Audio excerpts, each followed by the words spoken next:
China? What's it going to be like as a global power? Well, 10 years ago, we probably wouldn't have asked this question with a sense of imminence. We could see China rising dramatically, but we didn't see it at that stage as a great power. 10 years later, the situation is very different. First, there's the decline of the United States, following or accentuated by the Western financial crisis. And secondly, there's the rise of China, again, following the Western financial crisis, and the doubling in size of China, the Chinese economy, in the subsequent 10 years compared with the American economy growing by about 10% in that period. And as a result of these changes, under Xi Jinping, there's been a shift in Chinese foreign policy, which I think we're all aware of, which is moving from the Deng Xiaoping's idea of moving carefully, quietly, hiding your capability, hiding your leadership, to something which is much more outgoing and expansive, moving to the idea that China was not just a recipient of globalization, a player in globalization, but was also a maker and shaper of globalization. We're in a new situation. One of the difficulties, I think, that we've had in the West is we've always been on the back foot. We've always been a bit on the defensive. We've always been a bit behind the game when it came to China. We didn't really believe in it beyond the point. We didn't believe it was sustainable. And now, I think we have to face the fact that this is a remarkable change that's taking place, and we somehow have to be able to make sense of it, to understand it. But the Achilles heel in the West has been that really we don't understand China. In some profound way, we don't understand China. And the reason for this is that our paradigm is that we are universal, that everyone should be, one day will be, is required to be like us. That there's only one modernity in the world.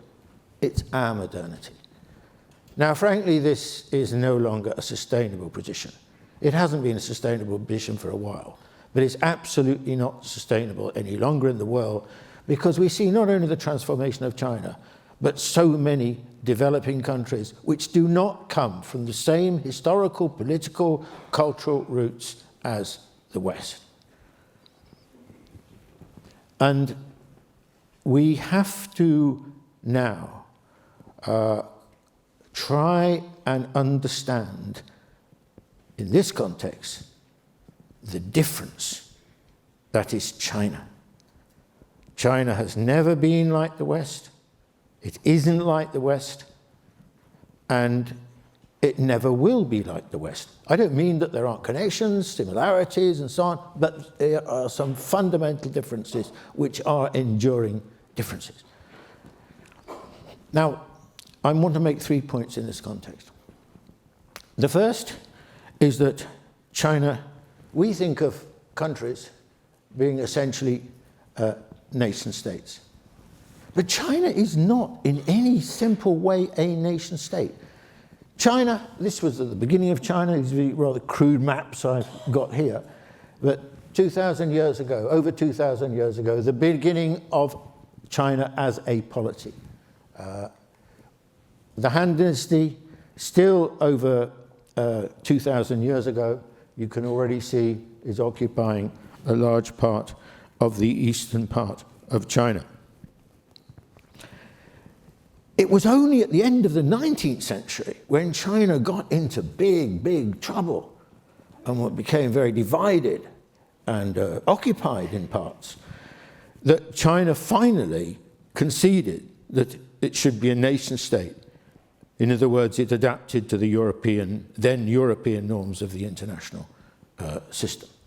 And it began to call itself a nation state.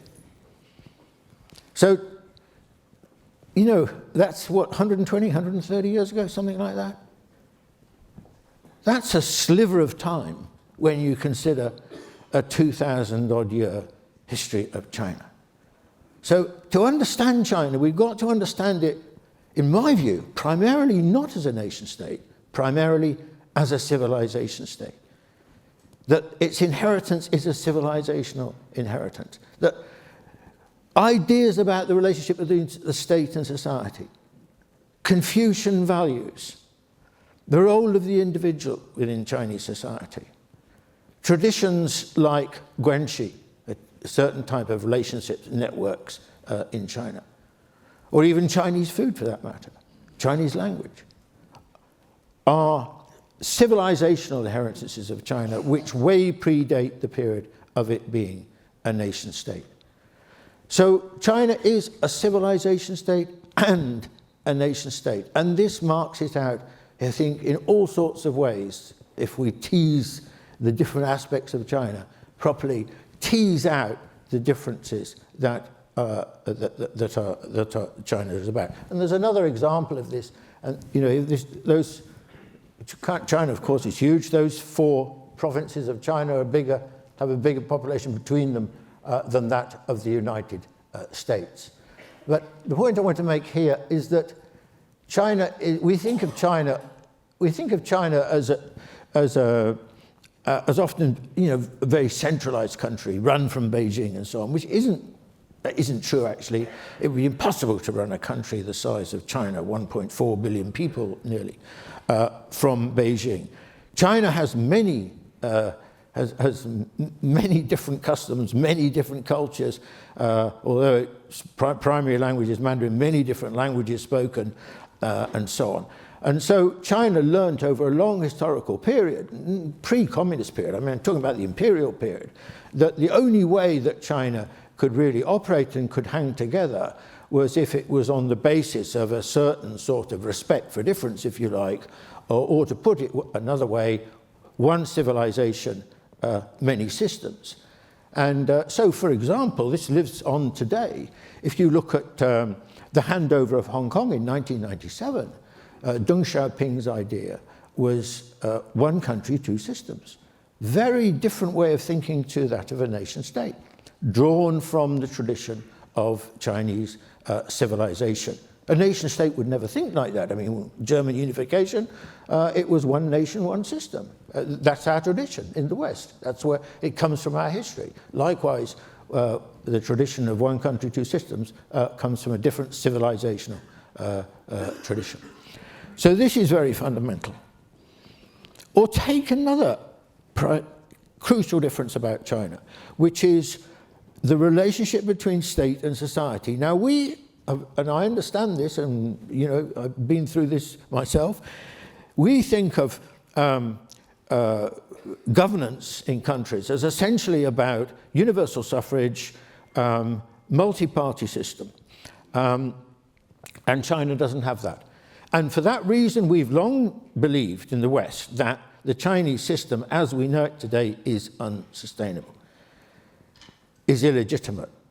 But I don't think, if you look at the work that's been done on Chinese governance, if you look at the Pew Global Attitude Surveys and so on, about the levels of satisfaction amongst the Chinese with Chinese governance, that's a really sustainable position. It's clear that the Chinese governing system, hugely different though it is from our own in the West, enjoys a great deal of support and legitimacy. But what is the nature of this legitimacy? It can't be the same as ours, because we see it in terms of that democratic tradition that I've just described.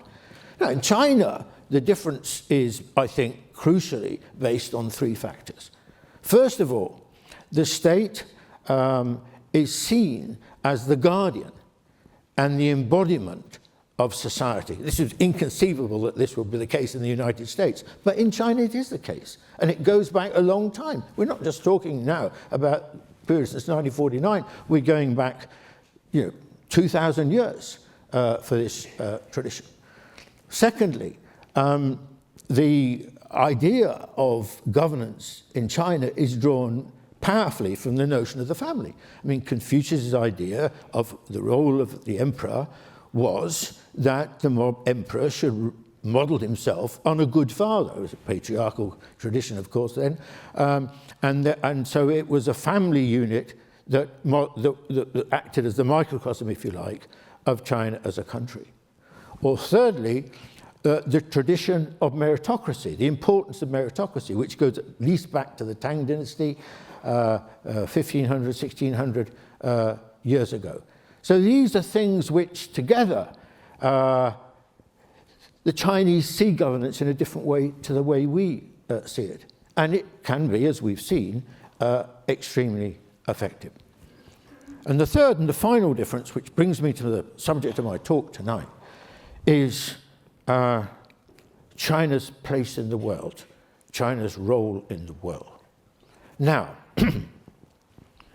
it's strange to say, but Europe and Europe and China shared a very important thing in their prime period. They both, in a sense, regarded themselves to be universal. That they were superior forms of being, if you like, to those that existed elsewhere. But the way in which they interpreted this proposition was very different. Europe interpreted this proposition essentially as an evangelizing mission to transform the world, to take the message of civilization to those who were not civilized, through the colonial mission, through Christianity, through language, through the culture, and so on. And I suppose the most extreme expression of this was the height of European colonialism prior to 1914. Now, China's interpretation of universalism was entirely different. China did not see it in terms of externalizing itself, because the Chinese idea of their universalism was, we are the Middle Kingdom. We are the land under heaven. We are the highest form of civilization. So why leave China? What's the point of leaving China when, as it were, we are all that could be? So the Chinese interpretation of its universalism was essentially a stay-at-home universalism, whereas the European version was to go overseas, to go around the world. That's why the United States is the United States, because it was a product of that evangelizing mission of European civilization and European colonialism. Now, these differences are very important to understanding today the difference between, I think, the Chinese way of seeing the world and China's role in the world, and that of the West, the United States in particular, of course, as by far the most important Western country. Now, the characteristic forms of all countries that expand are firstly economic, that you cannot become a great power unless you have a powerful economy. And that, therefore, the major players globally, historically, in the modern period, Britain, then the United States and China, have all shared this characteristic in varying degree. So that is an important commonality. But beyond that, I think I would say, looking back at the history of the West on the one hand and China on the other, here we have a marked difference, a marked disparity. Because military power and political power and political control have been extremely important in the Western tradition. I mean, maybe the highest form of this, as I said before, was colonialism. But it's been extremely important in the way in which the Western tradition has related to the rest of the world. Now, China is rather different. China didn't, I mean, do you know, in the 500 years from the mid-14th century to the mid-19th century, China only fought one major war with another country, which was Vietnam, which they got a bloody nose and eventually were defeated and had to retreat. There were only two major wars, actually, in that whole 500-year period between major nations, countries in Asia, compared with, say, 142 wars just between Britain and France. I say it's true, in that same 500-year period. So, for the Chinese, actually, you know, the Chinese had this system called, it's become called, at least in Western terms, the tribute system. And the tribute system lasted for probably about 3,000 years, the longest existing international system, or partial international system in the world. And this was essentially, it was not a military system. The Chinese did not, apart from that Vietnamese example, invade other countries. It did not, by and large, interfere in the politics of other countries. So there isn't a strong tradition, or any real tradition beyond a point in China, of exercising military or political power. What mattered to the Chinese was cultural power. That if you were going to be a tribute state of China, then you had to recognize the role of the empire, the superiority of the empire, the land and the heaven, the Middle Kingdom, and Confucian values. You were required to do that. As long as you did that, you could more or less do anything, up to a point. But that was essentially the Chinese system. So we have here a very interesting point of departure in comparing the Western tradition historically and the Chinese tradition.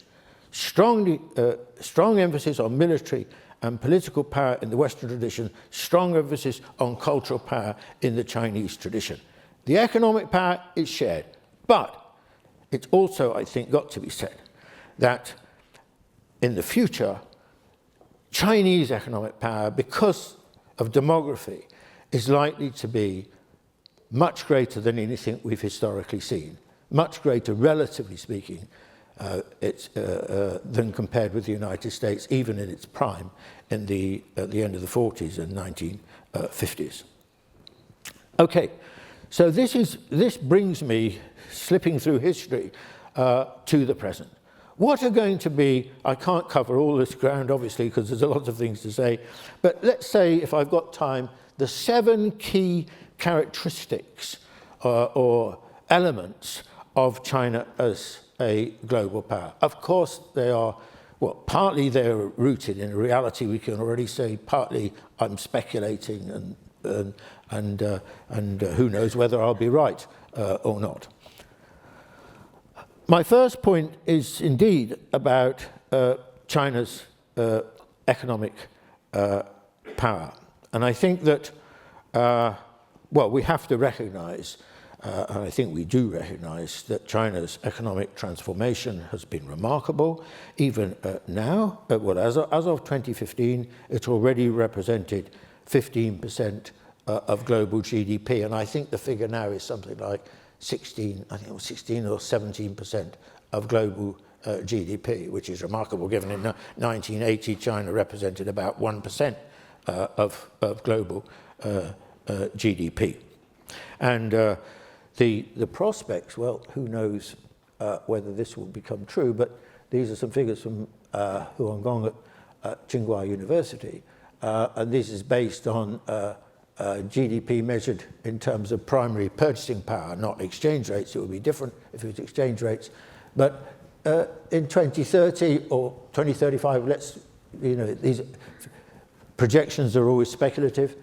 China would account for 1/3 of global GDP, which, by the way, is what China accounted for in 1820. So there is a tradition, if you go back far enough, of this, followed by India then. And of course, second here is India at 19%. But the Chinese economy, bigger than the American and the EU economies together, and twice the size of the American economy. Now, many a slip twixt cup and lip. These kind of projections, I think, broadly speaking, will come true, but maybe significantly so. I mean, there's lots of things that could happen in the meantime that could change that situation. But I think that we would be, given recent history, we would be mistaken in not taking these kind of possibilities very, very seriously. And I think it immediately emerges here that actually China's economic power is going to be, as I mentioned, disproportionate compared with anything we've ever witnessed in modern times previously, disproportionate even compared with that of the United States. And certainly with Britain. I mean, did you know that Britain never accounted, even at its highest point, it accounted for about 8.5% of global GDP, and never larger than that, but was able to have an empire which controlled 1/5 of the world and 1/5 of the world's population. But it never had that strong an economy. So my second point about China as a global power is about its relationship with the developing world. Now, there is no doubt at all that the most important bilateral relationship to China is that with the United States. And it also regards its relationship, in a rather different way, with the European Union to be very important. But strategically speaking, I don't think that is an accurate way of seeing how China views its relationship and its priorities in terms of the world. I think that China's most important strategic priority in its thinking is its relationship with the developing world. Now, I think that a key part of the explanation for this is where China's come from. China, of course, in 1978, when Deng Xiaoping's reform started, was extremely poor and was poorer than a lot of African countries in terms of per capita income. And so therefore it's seen itself as having a certain affinity with the developing world, that it understands the problems of the developing world. Furthermore, of course, there were other attractions of its relationship with the developing world. For example, China, like other East Asian countries, Japan, Korea, is very poor in natural resources. And China, to fuel its industrial transformation, needed large amounts of raw materials. So the relationship with Africa, which actually dates back a long time to the 1950s, was very important to China. But I think above all, it feels also that it understands developing countries. It understands what the problems of developing countries. And I think this is a fair proposition. And China is obviously much closer to that situation, that experience, and that need than the United States or European countries, which are much richer. And so the mind of the population in our countries, in the rich world, is very different, is in a different place to that of those in the developing world and in China. So China, I think, sees its future very much in terms of its relationship with the developing world. This explains why, for example, it's developed such a strong relationship with African countries. Now, there have been a lot of criticisms of China's relationship with the African countries, but I think that if you look at public opinion, for example, in Africa, according to Pew and so on, China, the majority attitude, 65% of Africans have what's called a favorable attitude towards China. And one of the things China's done is, by becoming a serious source of demand for African raw materials from those countries that produce a lot, has boosted the prices. And one of the reasons why I think African growth rates over the last 10 years, probably the biggest single reason why African growth rates are now very strong in some countries, is because of this relationship with China. Also, I mean, China, unlike the West, Europe and America wasn't really involved in this, but European countries, has been generous in terms of, and recognized the importance of providing infrastructure and so on. It's made mistakes, it's criticized and so on. But I think that you can see from this, the role that China has been playing. Unfortunately, the American relationship with Africa, the trade has been falling, but you can see that China's been a very important player. And I think this is likely to continue. And just bear in mind here, a very important point. Do you know that in the mid-1970s, 2/3 of global GDP was accounted for by the Western world, which is roughly 15%, it's been declining, but let's say 16% of the global population. And only 1/3 by the developing world, where 85% of the world's population lives. Today, the figures are, this year, are 59% is now accounted for by the developing world, and I'll get my figures right here, 39% by the developed world.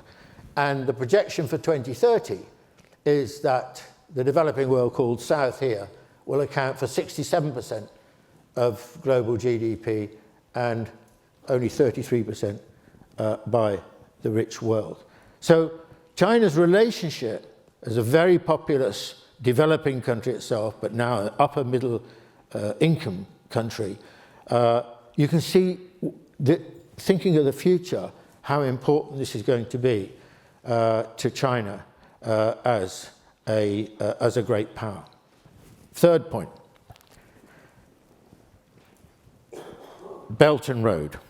Now, of course, this is not, in a way, I think China sort of learned a lot about dealing with the developing world, cut its teeth with Africa in the period of the last 20 years or so. And Belton Road is, as you, I'm sure, are all aware, is a hugely ambitious project to transform the Eurasian landmass, where there are many, many very poor countries, although there are also rich countries. At the end of the Eurasian landmass is somewhere called Europe, which is certainly not poor. But the idea, I think, is this. The Chinese thinking in relationship to Belton Road is, look, how did we transform our country? We transformed our country by economic growth based on very large scale, usually large scale investment, usually state investment, and especially directed at infrastructure. I mean, China does have, for a developing country, an extraordinary infrastructure of expressways, of railways, and a larger high-speed rail network than the rest of the world put together. China have really majored on infrastructure in a big way. And I think this has been so important to the development of China because it's created a connectivity across China, which has drawn the country together and allowed the market to develop in the kind of way that it has. And I think the Chinese thinking in relationship to Belton Road is, if it worked for us, why can't it work for the many countries of Central Asia, the Middle East, Southeast Asia, and so on? Well, that I think is essentially the Chinese thinking in relation to Belton Road, and bear in mind that about 65% of the world's population lives in this landmass. Now, how's it gone? Well, they came out of the traps running hard, and a lot of money, a great deal of money has already been invested, and there's been a lot of enthusiasm hitherto from not all the countries in the Eurasian landmass, but I think there's 71 countries that are lying along the route I should have put the, sorry, that helps us, doesn't it? It's always good to have a map, I find.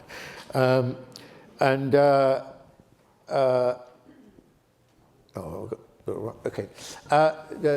You can see the green lines are the land routes. The green lines and the red lines are the land routes, and the blue is the maritime route. So, Belton Road. I know it's crazy language, but believe it or not, I always get confused with this. The belt is the land route, and the road is the maritime route. Can you imagine that? So I don't know why they just didn't stick to the name Silk Roads, because we all kind of know what that means, but there you go. So a lot of enthusiasm from many countries for the project, because they can see the possibilities of how their circumstances could be transformed. The two key countries that have not signed up for it and are Japan and India, and they were not represented at the big summit 2 years ago in Beijing. But many, many countries were at very high levels, usually often at the highest level of all.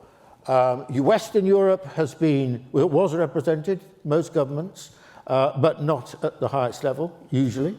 I think that gives you a sort of rough picture of what the support, what the attitude was. Now, the United States attitude, as it was on the Asian Infrastructure Investment Bank, was to not get involved, not join in, and so on, and has recently been to develop an alternative approach. Personally, I think this is a mistake. I think the United States should get involved, because if it's not involved, then it's not a player in terms of the rules, the regulations, the projects, and so on. And personally, I think the alternative program will just be too weak in terms of its funding. I mean, China's throwing a lot of money at it, and I don't think America's in a position to do that at the moment, or for the foreseeable future. Now, it is also true, and must be emphasized, that China's run into some serious problems in different countries with Belton Road. Notably Myanmar, Sri Lanka, Maldives, Malaysia, some criticisms in Pakistan. So what is the problem here? Well, the biggest criticism of China in this context is, the most recent criticism anyway, is that in extending loans to these countries, usually very good interest rates, around about 2%, these countries have taken on debt burdens, which will see them in big trouble. And I think that China has a problem in this context. Why? Well, this is a vast program, so some Chinese companies, some state-owned companies and so on, they rush into it, they want to do a deal, the Chinese banks are backing it, China Development Bank and so on, and they take on commitments which are excessive under the circumstances, where they need to go slowly rather than very quickly. I think a lack of political awareness, political nous. I mean, Malaysia, classic example. Malaysia, historically, has been quite close to China. Mahathir, I know, who I happen to know, is very pro-China, but he's been very critical of China in this context. Why? Because the previous government of Najib undertook these big commitments, got lots of loans from China, and put the country in a lot of debt. And now Najib was a particularly corrupt figure, and now Mahathir's cancelled, or not yet cancelled, but suspended some of the key projects like the East Rail route. So I think that there's a certain degree of sometimes greed, sometimes corruption, sometimes just rushing into things. Lack of knowledge about the political circumstances of different countries, lack of awareness of the importance of civil society and civil society organizations and so on. So I think that is very important. What's going to happen? Well, I think what's going to happen is the Chinese will renegotiate all these agreements where they're under a lot of pressure. And this will... I don't think it'll bring Belton Road down. I don't think the Chinese will let that happen. I don't think they can let it happen. But it is a warning to them. But in the longer run, what do I think? I think that Belton Road basically is going to be successful. On what scale, I don't know. Remember, we're talking about a very long-term project. I mean, I don't think we're talking about 10 years or 20 years. We're talking about 50 years or more than that. This is a most extraordinary mission, objective. But what I think is going to happen is, you can see this map here is by Danny Qua, who was at LSE, London School of Economics, and he tries to understand, try to work out for very complex econometrics where the center of the global economy is. And he estimated that in 1980, it was those yellow spots just off the African coast, and he's seen it moving, and now he thinks it's just above the Arabian Peninsula that is now the center of the global economy. And he predicts it'll be, by 2050, on the Sino-Indian border. So, and the transformation of the Eurasian landmass as a result of Belton Road can only accelerate and underline that kind of development. That's one point I would make. The second point I would make is that don't underestimate the kind of transformation in governance that is likely to come from Belton Road. Many countries, at the moment, there aren't really strong regional organizations across large parts of the landmass. And I think what we're going to see is a transformation in the idea of the nation state, new regional entities being created. In other words, a revolution in governance across the region in ways that at the moment I can't predict exactly what they'll be, but I think there would be inevitable consequence of this process. And the other thing I think is almost inevitable, especially if Europe and the United States are not particularly involved in it, and that is increasing importance of the Chinese renminbi as a currency in these areas, increasing importance of Chinese ideas about how these kind of projects should be organized, their legal basis, and so on. Two courts are being established, one in Xi'an and one in Shenzhen, to hear commercial disputes in Belton Road projects, which is an illustration of this point. So that is Belton Road, and a very important project. Now, this brings me to just a couple of points that I want to make, which is very quickly. I think in terms of US-China relations, we shouldn't exaggerate the importance of Chinese military expenditure. China is not Russia. The Soviet Union believed in military competition and the arms race, and you can see even today when the country is much weaker and much poorer, it still places a disproportionate emphasis on military expenditure. I don't think China is like that. Takes me back to the earlier point about history and China not essentially regarding military power with the same priority as is true in the West and certainly in the case of Russia. And the other point I want to make before just finally making some points about US-China relations, and that is China is also not going to be a political meddler. Why? Because China thinks it's different, it's unique, it's not a model for others, and it has an agnostic attitude, actually, a relatively agnostic attitude towards political systems wherever they are. This brings me to my final points about the United States and China. We are now, as we all can see very clearly, in new waters, in new territory, as far as the relationship between the United States and China is concerned. The era that started with Nixon-Mao in 1972 has come to an end. Why has it come to an end? Because the United States has shifted its position. Not just Trump, I think, but more widely across American society. Why has it shifted its position? Because I think for a long time, America saw China not as a rival beyond a point to the United States. It was a very, very unequal relationship. But we can all see that that balance has changed. And now there's a feeling in America that China in some ways is a threat, or certainly a challenge, to the United States. I would say,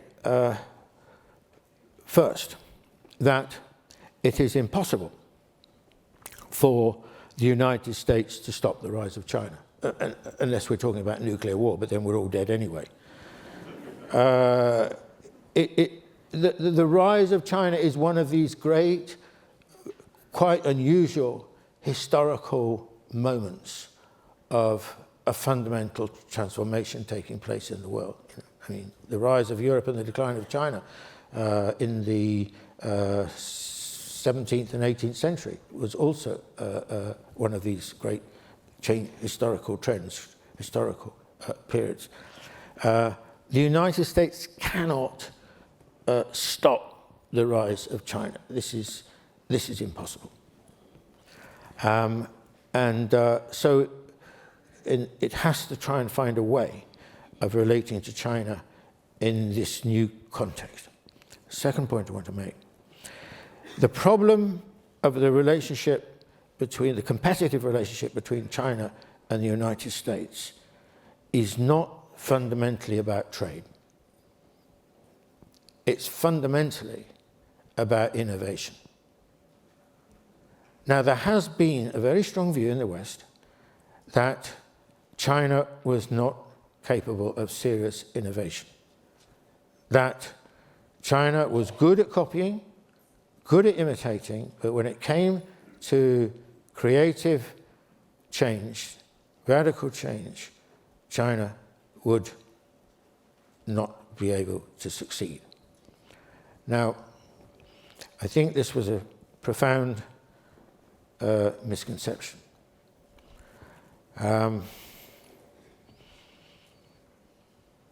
You see, ever since 1978, it's true that in the early decades, China was by and large taking existing technologies and applying them to the new circumstances in China. But even that kind of approach is not simply copying. It involves a process of incremental innovation, not radical innovation, but it's nonetheless innovation. And I think across Chinese society, when it was growing at 10% a year or now 7% a year, this led to an enormous buildup of innovative capacity, of innovative thinking across Chinese society. This was not just, this has been going on for a long time. And now China's reached the point where it is capable of competing in areas which you and I, certainly I didn't, expect China to emerge as a serious player in the world. I mean, the United States has had a monopoly, basically, of a lot of technologies, particularly those coming from Silicon Valley. And yet, within a very short space of time, maybe 10 years, less than 10 years, firms like Tencent and Alibaba have emerged as, on a par with the top American technology firms. And Huawei has to be included in this category.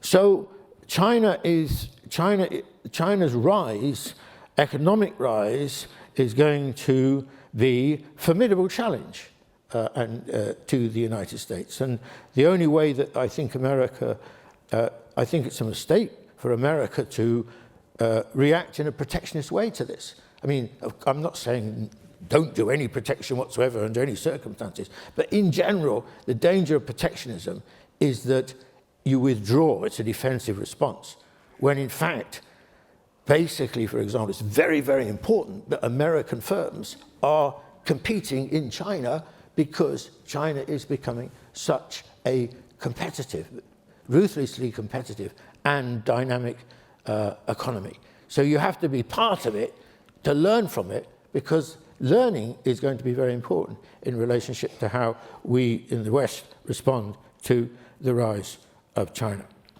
My last point, and I'll finish with this, is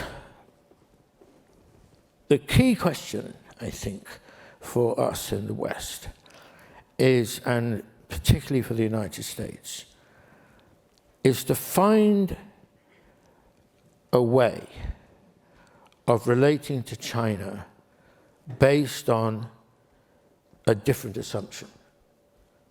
The assumption can no longer be we are number one in the world and we will just defend what we have achieved, because the situation has changed.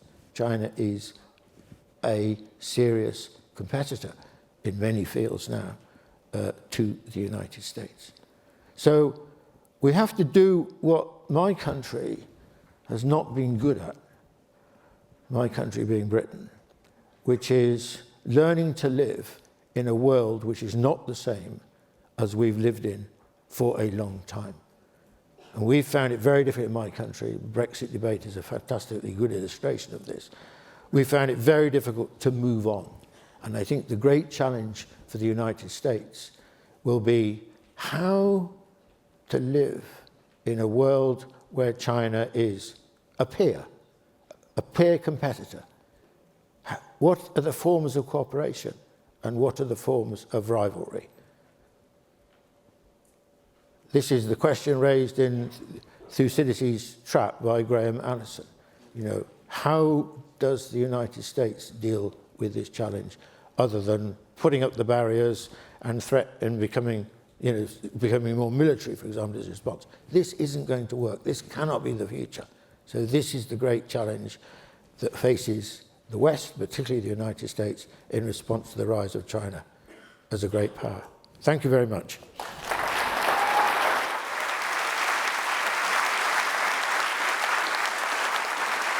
All right, Martin, thank you very much for that very thought-provoking opening setting of the table with your thoughts. I want to start out by interrogating one premise of your argument. And that's not the part where you say that China is on the rise. That's fine. I think most people would agree with you that China is indeed on the rise and has been for more than 20 years now. But I would like to interrogate the part where you presume that the West is in decline. life is still pretty good for many people throughout Europe and for a large proportion of the population in the US. And life is still quite, in fact, very difficult, I would say. As a reporter, we get to see these things for most people in China, notwithstanding the many, many, many millions of people who've been lifted out of poverty in China. The Communist Party continues to tighten the screws, and a lot of that bureaucracy and other things endangers China's economic rise. And China has actually, I think some would say surprisingly, proved to be quite vulnerable to US pressure on trade, whatever one might think of President Trump and his rhetoric and methods and him as the messenger. So how do you actually back up that argument that the West is in an inexorable decline compared to China? Well, it's not, it depends on how you define decline, obviously. I define decline as not absolute decline, which is quite unusual. It does happen to countries, but it's very unusual. But decline as relative decline. That is, for example, what proportion of global GDP does the United States account for? Purchasing power parity, of course, though, as you Could said. be either. The graphics you showed, though, were PPP. PPP. But it's true of exchange rates. It's just that exchange rates is slower than, but if you do the graphs, they're more or less parallel to each other. So now in terms of relative decline, I mean, the United States, for example, its highest ever proportion was, not surprisingly, during the Second World War. But even in the 1950s, American proportion of global GDP was just under 29%, something like that. And now it's well below 20%.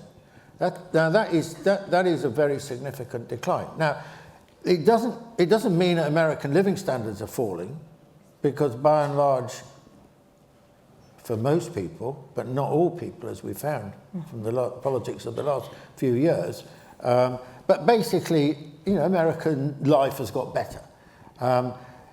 Meanwhile, China's relative, obviously, as I explained, relative proportion of global GDP has been rising very quickly. So that's what I mean. If you take Europe, it's exactly the same position in relation to Europe. In fact, European decline has been more accentuated than American decline. And there are other problems to worry about for the West. I mean, growth rates are very low. I mean, you asked me this question 10 years after the global financial crisis, and the impact on the West was very bad. I mean, even so far as to have hit Beijing as well. Growth rates in China are also considerably lower than they were 20 years ago, 15 years ago, when you and I were both living in China. So give us the flip side of some of what you've explained to us in the keynote. What do you see as some of the major barriers and obstacles that China is likely to face in its rise? Well, multitudinous. I mean, if I'm giving this talk in China, especially 5 or 6 years ago, and the Chinese reaction was, we've got, you're exaggerating where we've got to. You're underestimating the problem. So and it is true that if you live in a developing country, then, and China is still a developing country, then you've got many different problems. The economy is imbalanced. It has serious funding problems, all sorts of difficulties the economy has. What do I think the biggest problems are? I think the debt problem is a serious problem. This is internal debt. It doesn't have external debts, but it has internal debts, and the internal debts are to banks, basically. Excessive lending on the part of particularly state-owned companies, not individuals. And also by local governments and provincial governments, especially local municipal governments. That's one area. Secondly, I think that the growth of inequality in China is an underestimated problem, in my view.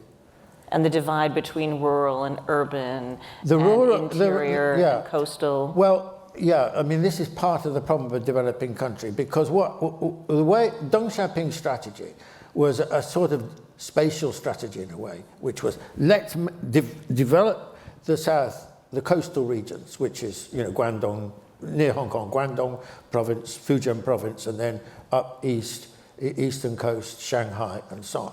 So their living standards are much, and their growth rates, but they're no longer the growth rates, but their living standards are much higher than, for example, central China, although central China being, for example, Sichuan province, Zhongqing, and so on, and much greater than western region of China. Now, probably the consequences of that kind of equality, providing it doesn't persist indefinitely, because then it would affect the unity of the country, in my view, are not so serious. Because someone living in Chongqing or Chengdu don't know, they don't measure themselves against someone living in Shanghai, because it's like so far away. But when that inequality becomes, for example, inequality in Shanghai or Beijing, then, and you can see it, it's very vivid, then that can become a serious problem. And add to the mix the migrant workers, who've been extremely important for China's transformation. I mean, they've done, let's face it, in labour terms, a lot of the heavy lifting of it. And they still can't, if they're living in Shanghai, they still can't get access to Shanghai education, hospitals, and so on. So they then, because their household rights are from their hometown, and so on. And they've been talking about, as you know, reforming the hukou system, this household registration system, but they haven't got very far with it. So I think those kind of, I mean, you could add, one of the good things about the Chinese is that when they face a serious problem, they do something about it. So, corruption, for example. Corruption was a really serious problem in China. And they did, and I think that they've made a singular dent on this problem. Inequality, I don't think they've really done very much at all on it.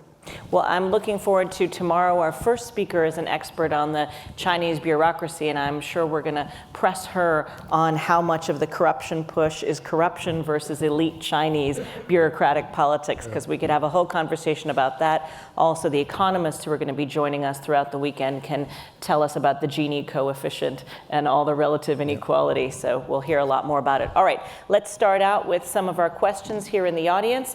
I saw this gentleman here raised his hand. Someone's going to be bringing a microphone right to you, sir. Jim Matlack, Rockport. You gave a spectacular overview. Thank you. But given the long civilization tradition as you described it, with the dominance of a paternal model, Confucian model, how would you describe the role and status of women in this modernizing China? Do they have, or can they ever reach parity? Thank you for that question, Martin. Was it Mao who said, women are holding up half the sky? Yeah, well, that's talk. It wasn't very true then. Big word. Actually, I think that, of course, if you look at many professions and so on in China, they're very equal. They're very gender equality is very powerful. But if you look, but I think there is there's going to be, I think, a lot of conflict, gender conflict in China in relationship to this, which has already begun to express itself over the last 5 years in various developments. But I also, I think that it depends on the professions. If you go now, in journalism, for example, And so the very large number of women journalists. In fact, I mean, I don't know the statistics for it, but this is based on my own, circumstantial evidence. There's been a big change. And if you look at the composition of students, for example, I mean, I teach at Tsinghua, Fudan universities and so on. And I don't know what the exact gender breakdown is, but there's a formidable proportion of women amongst them. So I think that there is change. But if you go to the party, if you look at a picture of at the Congress, it's almost male only. Yes. And if you would like to know more about that, I would recommend you to read a new book that's just come out by Leta Hong Fincher, who's a journalist turned academic who has her degree from Tsinghua University. It's called Betraying Big Brother, and it's about feminism in China today. The book just came out a couple months ago, and it's all about these last, say, 3 to 5 years of this rise of a feminist movement in China. So we get a lot of information from that. We have another question right here. Thank you. You've argued... Don't forget to identify yourself. Sorry. Tom Remington from Cambridge, Massachusetts. Thanks. You've argued that we shouldn't regard China through Western eyes, that Western models of development don't apply very well.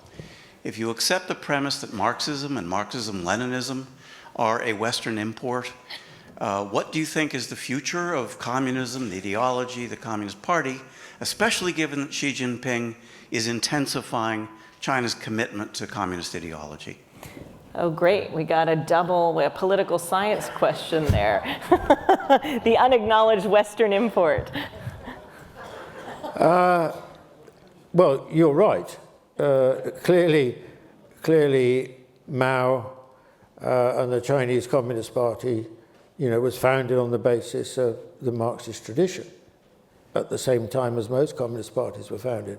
I think the Chinese Communist Party was founded in 1921. But I think that one of the great successes of Mao was his ability to indigenize Marxism in a way that the Soviet Communist Party failed to do. And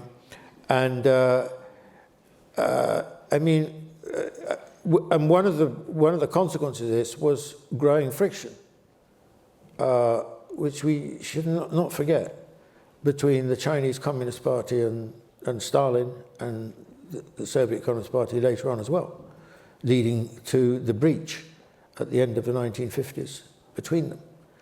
So, for example, the traditional Marxist position was that the working class is the leader of the socialist revolution, is the vanguard class and all that kind of stuff. Now, Mao's position was the opposite to that. Mao's position was that the peasantry in China would be the mainstay of the revolution. And of course, that is exactly what happened, which was the opposite of what happened in the Soviet Union.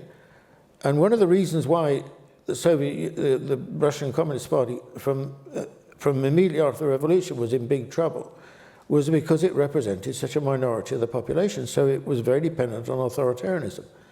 Now, the Chinese Communist Party, I'm not saying it wasn't authoritarian, but because it had a mass basis in the countryside, it enjoyed much greater support than happened in Russia. And I think one of the if you're, how does it, is a party, whatever the party is, whether it's communist or, your parties or whatever, is it able to change? Is it able to move with the times? This is the great question, I think, facing political parties. And the Chinese Communist Party, we've got to be objective about this, has clearly changed enormously, hugely. It's abandoned a lot of its old ideological positions, but not everything. So I think that the success of Mao was originally was this ability to give the Chinese Communist Party Chinese roots. Well, socialism with Chinese characteristics was the phrase, of course. But if we're going to have a conversation about the peasantry, well, then we might have to bring up the whole Cultural Revolution Great Leap Forward. That could take us down a whole other path. So that's another few questions. That's another few questions. I got a signal that we have a question from one of our remote locations. The question is from George West in Newbury, New Hampshire. Who says, who attends Dartmouth, it looks like, will the success of China force a change in our democratic system, and what are the chances of this happening? Well, I think that, this is a very important question. Mm-hmm. Nice and brief, but a big question, which is, to what extent is what's happening in the West now a consequence of the rise of China? It's not a stupid question. You see, what we've had the financial crisis. We've had the impact that had economically, which was dire, the worst hit since the 1930s. And then we've had the political consequences of those economic consequences. And the political consequences have been a very big challenge to the governing classes right across the West, including here, and a serious decline in support, certainly in Europe, for all the major parties, Social Democrat and right-wing, conservative parties, and a growing loss of faith of people, or a shaking of faith of people in the democratic system. Why? Now I do think that it's not the example of China, because China isn't. I don't think people in the West see China as an example, and I don't think they'll learn certain things from China, but we're never going to go down that path politically because our traditions are completely different. But the impact of the relative decline of the West. You can feel this, the angst in the countries. I mean, the decline, for example, take European leaders, or leaders in my own country, are diminished figures now. They seriously diminished figures. People do not respect them in the way that they used to. Why not? Because they don't have command of the societies, authority in the societies that they used to have. But when you use the word command and authority, I hope you're not suggesting that authoritarianism is a preferable I'm not making any value judgments like that. I'm just saying, look, the question is to understand what the consequences might be. So in that sense, we need to be good analysts and observers. Mm-hmm. We don't just, fatal politics is just to, only notice the things you like and ignore the things you don't like. Then you're in big trouble. Then we'd have to put some big blinders on all over the world for the last several years. I think we have time for one last question up here in the balcony. Go ahead. If I try to stand, I'll probably Could you fall stand down. up, please, sir? If I try to stand, I'll probably fall down. Oh, please don't. Please don't. No! Sarge Cheever, Wellesley, Massachusetts. Sir, could you comment on China's treatment of its minorities, which seems to range from historical toleration to enforced conformity? Are you specifically referring to the Uyghurs? Uyghurs and Tibetans. In detention camps in the West and Tibetans? Well, I think that this is a very good question. I mean, I think it's a very complicated question, actually.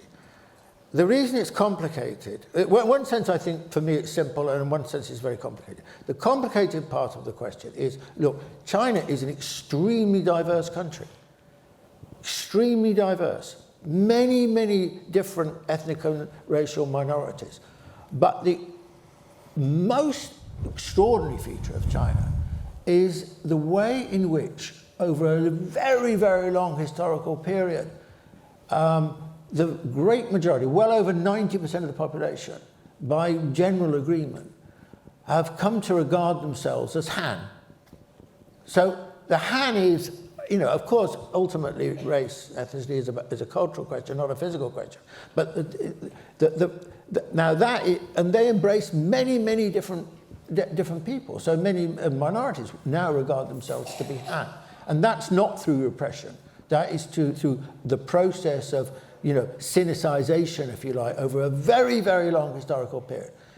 And I think Confucian, the Confucian tradition had two sides to it. One was very open to difference and minorities, and that was when essentially they were confident, and at other times very defensive and exclusionary, which was when they were on the back foot.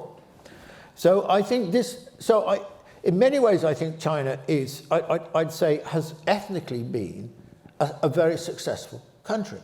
But I think since 1949, there have been in my view, the biggest failure of the Chinese government has been in relationship to Xinjiang and Tibet, where this old defensive mentality, the old Confucian defensive mentality, had the upper hand, and therefore a lack of proper recognition of cultural rights, of religious rights, of the practice of those has been very clear in Tibet and in Xinjiang. Now, we should distinguish between the two, I think, as well. I mean, Tibet, I can't, beyond a point, I can't understand why the Chinese don't pursue a different policy, because Tibet is not a threat to China. It's not. Xinjiang is a more difficult problem, because Xinjiang is bordering on the other Central Asian republics.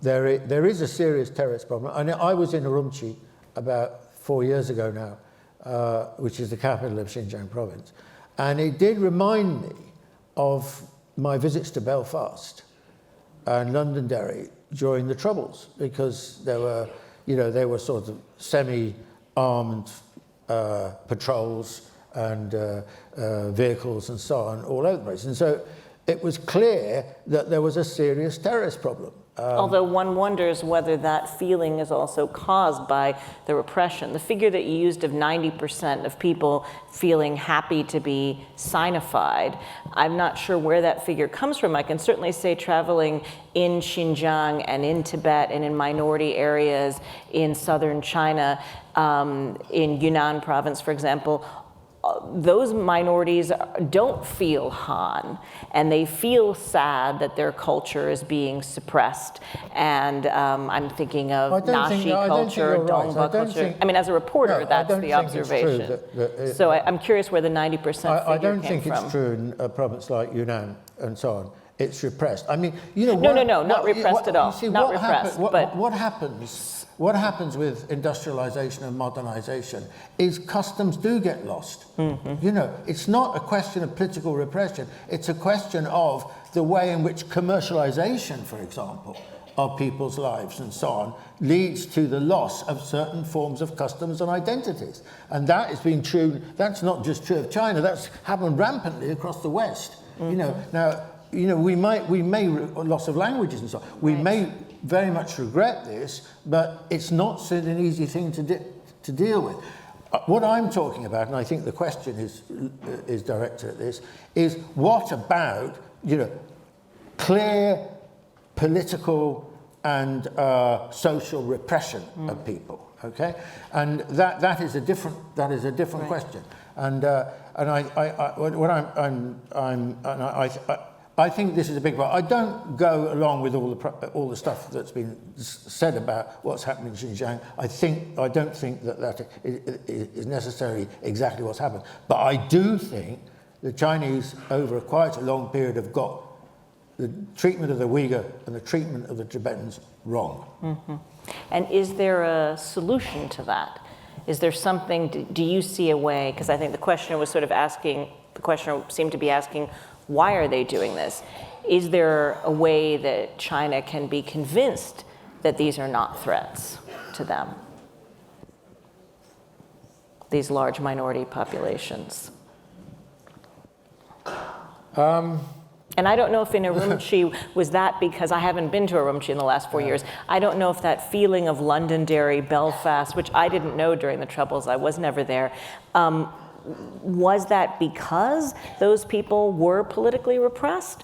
Or, you know, what was the chicken and what was the egg? well, I mean, I'm curious. yeah, I mean, in Urumqi, what was the Yeah, feeling I mean, there? it was not so. Yeah, I mean, what happened in Northern Ireland was that the Catholic minority population basically had inferior circumstances to the majority Protestant Yeah. population. It wasn't just about religion, but shorthand we'll use the religious terms, and there was a long yearning, unsurprisingly, for unification Right. with the Irish Republic, and hence the IRA and the Terrace Acts and so on. And eventually, of course, the solution was found to this. Well, it's not yet properly found, but there will be, in my view, a united Ireland. That'll be what happens. Oh, I doubt we're going to have a Senator Mitchell doing a Good Friday Accord for Xinjiang, but I don't know. Well, maybe you should suggest it. All right. I don't know if we have time for one last question. No, I'm being told we do not. All right. Well, then let me thank everyone for being with us tonight and remind you that the Opera House doors here are going to open tomorrow morning at 7:45 in the morning. Seating will be available at 8:15. The conference will begin promptly at 8:45. And just a nice note is, if you don't know this, the 2-hour parking rule in town does not apply on Saturdays or Sundays, so park to your heart's delight. Please join me in thanking Martin for sharing all of his time with us, and we look forward to seeing you tomorrow.